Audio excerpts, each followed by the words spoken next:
नमस्कार साथियों, अगर आप भी मेरी तरह एक सीएससी वीएलई है, कॉमन सर्विस सेंटर संचालक हैं, तो साथियों आपके पास अब खूब काम आ रहा होगा डिजिटल सिग्नेचर का। सबसे ज्यादा जो ग्राहक आपके पास आ रहे होंगे वो पंचायत के सचिव होंगे या ग्राम पंचायत सरपंच महोदय होंगे, क्योंकि उनका डिजिटल सिग्नेचर अब एक्सपायर हो रहा है। लेकिन ध्यान रखिए, अगर आप पंचायत के सचिव महोदय या फिर पंचायत सरपंच का डीएससी अप्लाई करते हैं तो बहुत सारे भाई बहन हमारे ऑप्शन गलत सेलेक्ट कर रहे हैं, जिसके कारण उनका डीएससी रिजेक्ट हो रहा है और यहां तक कि आपका पैसा भी खराब हो सकता है और आपकी मेहनत बेकार जा सकती है।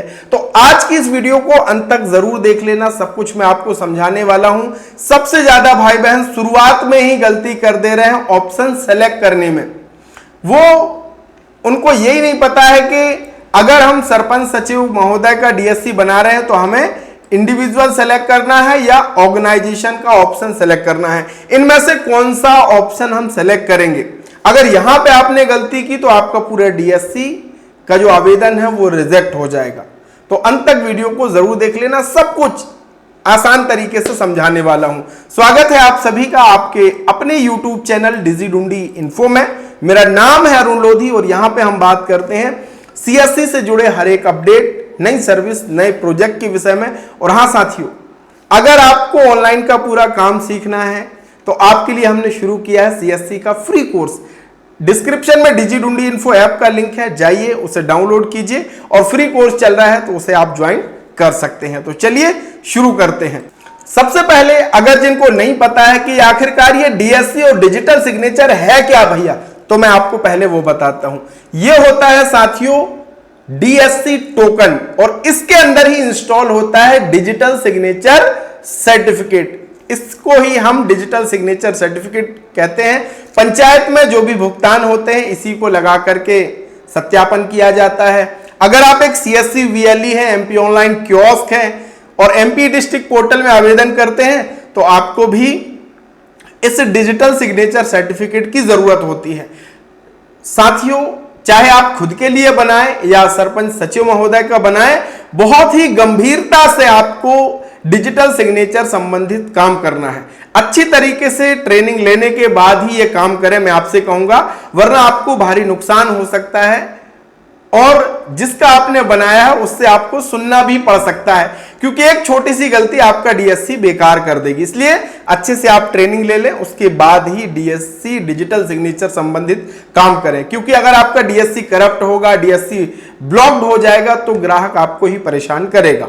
तो सबसे पहले हम बात करते हैं कि अप्लाई करते समय कौन सा आपको ऑप्शन सेलेक्ट करना है। अगर आपको अप्लाई करते नहीं आता है, कोई बात नहीं, डिस्क्रिप्शन में मैंने लिंक दिया है, अप्लाई लिंक भी दिया है, वीडियो का लिंक दिया है, उसको जाकर के देख लेना, फिर काम शुरू करना। तो सबसे पहले यहां पे जब आप करेंगे, चाहे सीएससी से अप्लाई कीजिए या किसी भी कंपनी जो सीसीए की तरफ से ऑथराइज सीएस हैं, उनके वेबसाइट पे भी अगर आप अप्लाई करेंगे तो इसी तरीके के ऑप्शन आपको मिलते हैं। चाहे आप सीएससी से करो या फिर कैप्रिकॉन, पेंटासाइन, एक्स्ट्रा ट्रस्ट, ई मुद्रा, किसी भी पोर्टल से आप करो, इसी तरीके का ऑप्शन मिलता है शुरुआत में, इंडिविजुअल और ऑर्गेनाइजेशन। और यहीं पे हमारे भाई बहन गलती करते हैं। तो साथियों ध्यान रखिए, जब भी किसी व्यक्ति के नाम से डिजिटल सिग्नेचर सर्टिफिकेट बन रहा है, जैसे कि हमारे सचिव महोदय, sarpanch, CSC VLE, MP online kiosk, जनपद के कोई अधिकारी, स्कूल के प्रिंसिपल महोदय, अगर उनका डीएससी पर्सनल नाम से बन रहा है तो आपको यहां पे ऑप्शन सेलेक्ट करना होगा इंडिविजुअल।